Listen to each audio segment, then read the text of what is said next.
اب آئیے وہ حدیث جو آج پڑھنا، یہ تو حدیث 2 دن پہلے گزر گئی، ٹھیک ہے، صرف ایک چیز اس میں سے گزری، لیکن جو اصل موضوع تھا آج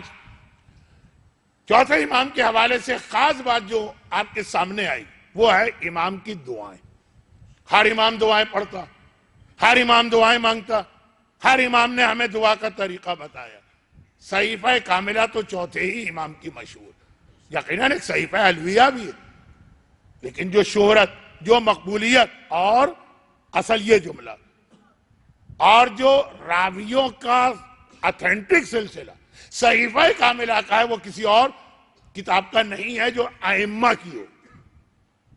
صحیفہ کاملہ دعا کرنا سکھائے، ہر موقع کی دعا، ہر حوالے سے دعا۔ عید کی دعا بھی اسی میں ہے، رمضان کی دعا بھی اسی میں ہے، الوداع رمضان کی دعا بھی اسی میں ہے، والدین کے لیے دعا بھی اسی میں ہے، اولاد کے لیے دعا بھی اسی میں ہے، ہر طرح کی دعا۔ 52 دعائیں، 52-53۔ مگر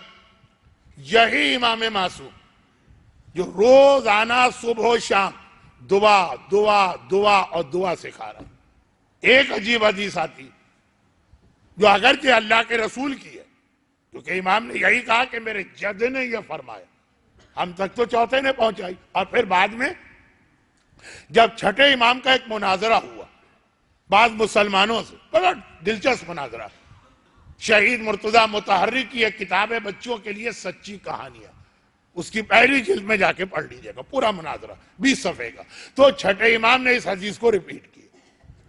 چوتھے امام کی حدیث، اور وہ حدیث اگرچہ اس کا خلاصہ ہر مومن کے ذہن میں، لیکن پھر بھی امام نے فرمایا دعائیں کیے جاؤ، چوتھا امام،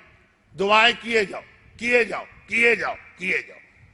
5 دعا کرنے والے ایسے جن کی دعا اللہ قبول کرتا ہی نہیں۔ مجھے تمہاری دعا قبول ہی نہیں